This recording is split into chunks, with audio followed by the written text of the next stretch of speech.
all dadgum day, and this is the Memorial Day holiday.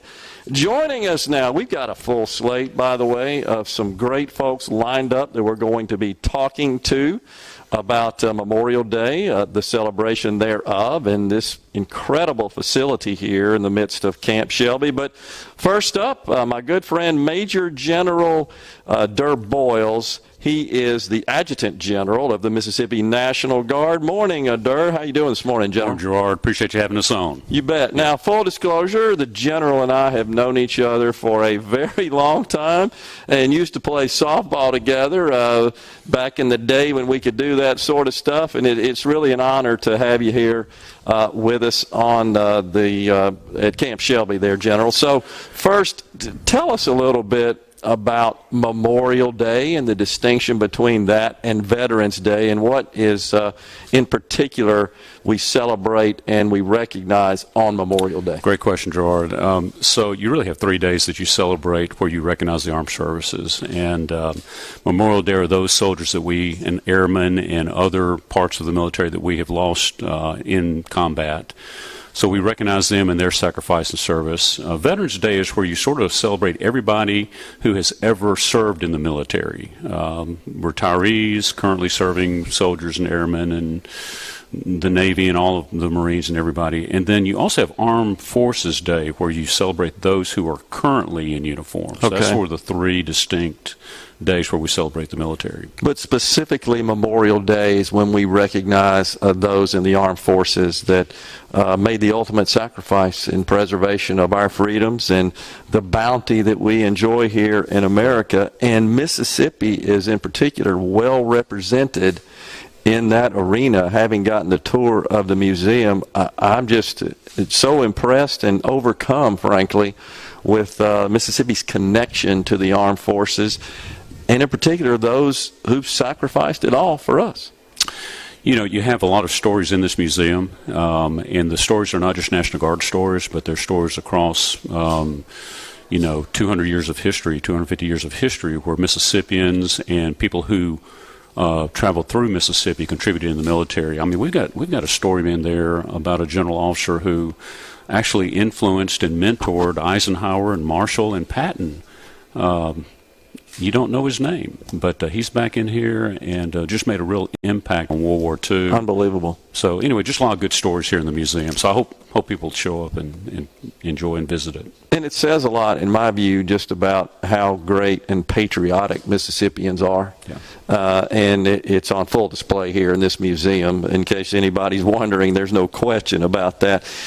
General, talk about some of the ongoing missions of the Mississippi National Guard. I think most recently the engagement in the mobilization of troops with respect to the COVID vaccination rollout. That's been critical. Sure. To our state. And yeah. I got to tell you, General, everybody I know that went through the vaccination experience all raved about the quality. Yeah. And I'm one of those, by the way, and just incredible grateful for their service in that respect. Yeah. Yeah, that's a mouthful, Gerard. So I will tell you that, first of all, Mississippi is very patriotic. As from a National Guard perspective, we're probably one of the top 5 states in the National Guard from the standpoint of the work that we do for the National Guard and the work that we do for the entire Army and Air Force. For our population, that's a big deal, and we're probably 1, 2, or 3 based on our population status. But we've been very busy this year. You mentioned earlier that we've got young men and women who are hopping on airplanes right now to go out to NTC to California. Right. And they will be doing some heavy training over the next 2 to 3 weeks where we do a force-on-force game out there. That's involving about 3,200 of our soldiers and airmen. Wow.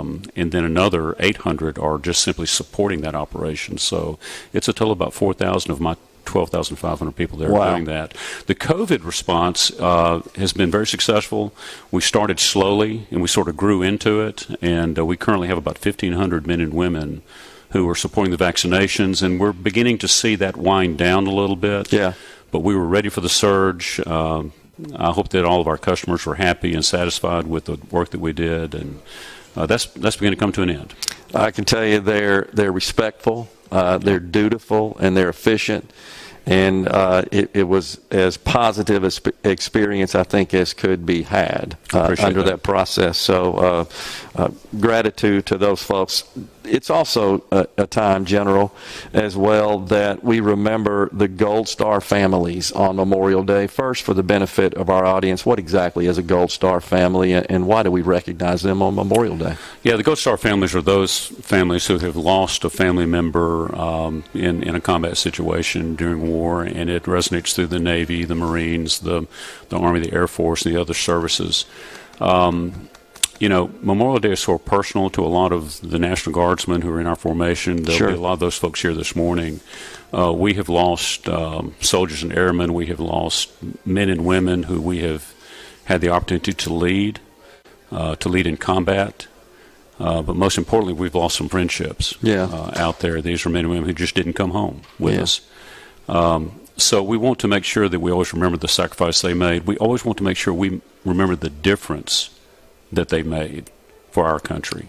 Absolutely. And we do that also by recognizing the Gold Star families who made that contribution also.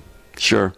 And there, I believe, at least a couple I saw featured here in the museum through the various conflicts, and one in particular I recall was a mother who lost two, I think, in war. And so, again, Mississippi, unfortunately, is no stranger to that, but our deepest gratitude to those who made that ultimate sacrifice.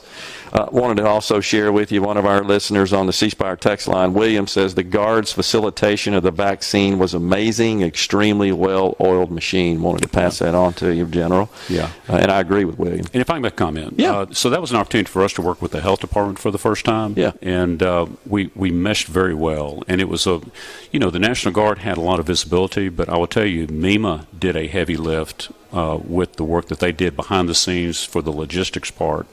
But the health department gave us good leadership also in that they were very decisive. They were timely in providing us with the information we needed to do a good job.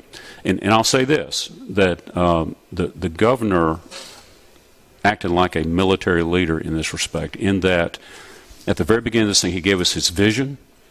That vision was clear and decisive, and we were able to move out and execute knowing that. So it was just a good team effort. It was indeed. So. And credit goes to you as well, General, for overseeing that effort. And by the way, my good friend Jeff Smith up in Columbus says his son Corky said the National Guard buses had pulled up to the airport in Jackson, and they're starting to load and take off for Fort Irwin, California. That would be that 3,000 or so troops. It is, yeah. Corky is a JAG officer in our formation in the Air Force, in the Army, and just he's out there helping us out, get these soldiers loaded and on board and get them out there. Godspeed to them, and thank them for their service. And finally, the USO. They are so critical in supporting the military service members that have a constant presence right here at Camp Shelby. Tell us a little bit about them. They have we're doing a ribbon cutting today to welcome them back to Camp Shelby. It's the first time we've had a presence by the USO at Camp Shelby since World War II. Yep. And this central Mississippi, South Mississippi area is a big military area, so they're supporting Camp Shelby, but they'll provide services for the entire area of the South Central Mississippi area.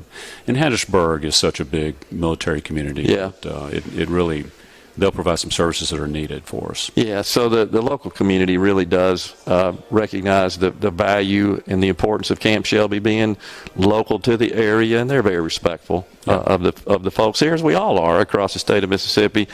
Until you are here and certainly go through this museum, you don't realize just how critical this facility is to our entire armed forces complex. Yeah, I tell you, it's a great display where we're telling our story. It's also a good place for people who have memorabilia from World War II or Korea or even World War I from their families.